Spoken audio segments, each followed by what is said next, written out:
ನಮಸ್ಕಾರ.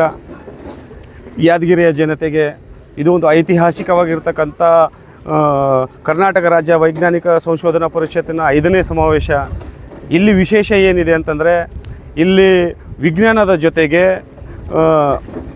ಏನು ಭಾನಾಮತಿ ಎಷ್ಟು ಅದು ಸತ್ಯನೋ ಇಲ್ಲ, ದೆವ್ವ ಮತ್ತು ದೇವರು ಮೈಯಲ್ಲಿ ಬರೋದು ಸತ್ಯನೋ ಇಲ್ಲ ಅನ್ನೋದ್ರ ಬಗ್ಗೆ ಹುಲಿಕಲ್ ನಟರಾಜ್ ಅವ್ರದ್ದು ಒಂದು ಸೆಮಿನಾರ್ ಇರುತ್ತೆ. ಅದರ ಜೊತೆಗೆ ರಾಜಕೀಯದಲ್ಲಿ ರಾಹುಕಾಲ ಮತ್ತು ಗುಳಿಕಾಲ ಇದು ಸತ್ಯನಾ ಅನ್ನೋದ್ರ ಬಗ್ಗೆ ಕೂಡ ನೇರ ಅದು ವಿದ್ಯಾರ್ಥಿಗಳಿಗೆ ಪರಿಷತ್ ಇರುವುದರಿಂದ ಇದು ಒಂದು ಐತಿಹಾಸಿಕ ಸಮಾವೇಶ. ಈ ಸಮಾವೇಶಕ್ಕೆ ಯಾದಗಿರಿ ಜನತೆ ಹಾಗೂ ವಿದ್ಯಾರ್ಥಿಗಳಿಗೆ ಒಂದು ಭವಿಷ್ಯವನ್ನು ತಮ್ಮದೇ ಭವಿಷ್ಯವನ್ನು ರೂಪಿಸ್ತಕ್ಕಂಥ ಒಂದು ಸುವರ್ಣವರ್ಧವಂಥ ಅವಕಾಶ. ಈ ಕಾರ್ಯಕ್ರಮ ತುಂಬ ಅದ್ಭುತವಾಗಿ ತಯಾರಿ ನಡೀತಾ ಇದೆ. ನಾಳೆಗೆ ಕಾರ್ಯಕ್ರಮದ ಮೆರವಣಿಗೆ ಪ್ರಾರಂಭವಾಗುತ್ತೆ. 29 ಮತ್ತು 30ಕ್ಕೆ ವಿದ್ಯಾರ್ಥಿಗಳ ಜೊತೆಗೆ ನೇರ ಸಂವಾದಗಳು, ಅವರಲ್ಲಿ ಅಡಗಿರ್ತಕ್ಕಂಥ ಮೌಢ್ಯದ ಬಗ್ಗೆ ಅನೇಕ ವೈಜ್ಞಾನಿಕವಾಗಿ ಅದು ಸತ್ಯನೋ ಮತ್ತು ಸುಳ್ಳು ಅನ್ನೋದರ ಬಗ್ಗೆ ಪವಾಡಗಳು ನಡೀತಾವೋ ಇಲ್ಲೋ ಅನ್ನೋದರ ಬಗ್ಗೆ ಅದು ನೇರ ಸ್ಪರ್ಧೆ ಇರೋದ್ರಿಂದ ಇದು ಒಂದು ಐತಿಹಾಸಿಕ ಸಮಾವೇಶಕ್ಕೆ ನಾಳೆ ಯಾದಗಿರಿ ಜಿಲ್ಲೆ ಸಜ್ಜಾಗಿದೆ. ಅದು ಭರದಿಂದ ಕಾರ್ಯಕ್ರಮ ಕೂಡ ನಡೀತಾ ಇದೆ. ಸುಮಾರು 20 ಟ್ರಕ್ನಲ್ಲಿ ವಿಜ್ಞಾನದ ಇಸ್ರೋದ ಸಾಮಾನುಗಳು ಕೂಡ ಇಲ್ಲಿ ಯಾದಗಿರಿ ಜಿಲ್ಲೆಗೆ ಆಗಮಿಸ್ತಾ ಇದೆ.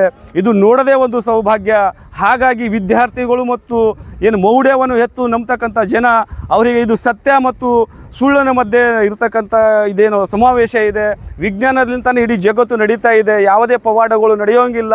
ಇಲ್ಲಿ ಈ ವಾಮಾಚಾರ ಕೂಡ ಅದೆಲ್ಲ ಭ್ರಮೆ ಮತ್ತು ಪವಾಡಗಳು ಕೂಡ ಭ್ರಮೆ ಅಂತಕ್ಕಂಥ ಒಂದು ಇದೇನು ವಿಶಿಷ್ಟವಾದಂಥ ಕಾರ್ಯಕ್ರಮಕ್ಕೆ ಯಾದಗಿರಿ ಜಿಲ್ಲೆ ಸಜ್ಜಾಗಿದೆ.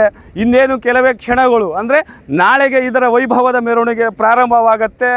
ನಾಡಿದ್ದ ಬೆಳಗ್ಗೆ ವಿದ್ಯಾರ್ಥಿಗಳಿಗೆ ಬೆಳಗ್ಗೆ 8 ಗಂಟೆಲಿಂದ ಸಾಯಂಕಾಲ 6 ಗಂಟೆವರೆಗೂ ಕೂಡ ಈ ಕಾರ್ಯಕ್ರಮ 2 ದಿವಸ ಇರುತ್ತೆ, 29 ಮತ್ತು 30ಕ್ಕೆ. ಹಾಗಾಗಿ ನಾಡಿನ ಜನತೆ ಬಂದು ಇದರ ಸದುಪಯೋಗ ಪಡ್ಕೋಬೇಕು.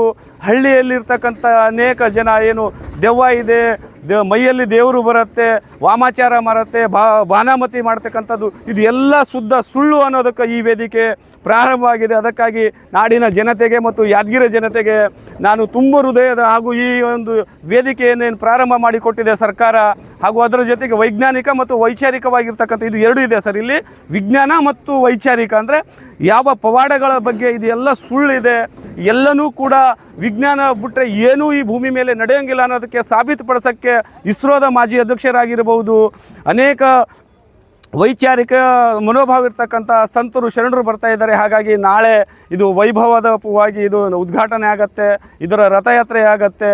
ಇದು ಹಾಗಾಗಿ ನಾಡದ ಮತ್ತು 29 ಮತ್ತು 30ಕ್ಕೆ ಈ ಕಾರ್ಯಕ್ರಮ 2 ದಿವಸ ಅದ್ಭುತವಾಗಿ ನಡೆಯುತ್ತೆ. ಎಲ್ಲ ಥರದ ಊಟ ಇರುತ್ತೆ. ಹಾಗಾಗಿ ಅನೇಕ ಗಣ್ಯ ರಾಜಕೀಯ ಧುರೀಣರುಗಳು ಬರ್ತಾ ಇದ್ದಾರೆ, ವೈಚಾರಿಕವಾಗಿ ಮನೋಭಾವ ಇರ್ತಕ್ಕಂಥ ವಿಜ್ಞಾನಿಗಳು ಬರ್ತಾ ಇದ್ದಾರೆ. ಅವರನ್ನು ನೋಡೋದೇ ಒಂದು ಸೌಭಾಗ್ಯ. ಹಾಗೂ ವಿಜ್ಞಾನಕ್ಕಾಗಿ ಅಷ್ಟೆಲ್ಲ ಮೆಟಲ್ಗಳೇನಿದೆಯಲ್ಲ ಸರ್, ಅದರಲ್ಲಿ ವಿಜ್ಞಾನಕ್ಕೆ ಸಂಬಂಧಪಟ್ಟಿರ್ತಕ್ಕಂಥ ಅನೇಕ ಸಾಮಾನುಗಳು ಕೂಡ ವಿದ್ಯಾರ್ಥಿಗಳ ಕಣ್ಮುಂದೆನೇ ಅದು ಪ್ರದರ್ಶನ ಮಾಡ್ತಾರೆ. ಅದರಲ್ಲಿ ವಿಜ್ಞಾನದ ಬಸ್ಸುಗಳು ಕೂಡ ಬರುತ್ತೆ. ಹಾಗಾಗಿ ತುಂಬ ಧನ್ಯವಾದಗಳು.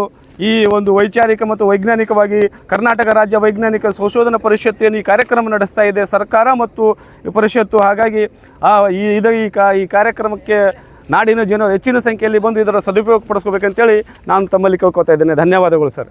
ನಾನು ಲಕ್ಷ್ಮಣ್ ರಾಠೋಡ್, ಜಿಲ್ಲಾ ಕಾಂಗ್ರೆಸ್ ಯುವದಳ ಅಧ್ಯಕ್ಷರು ಸರ್.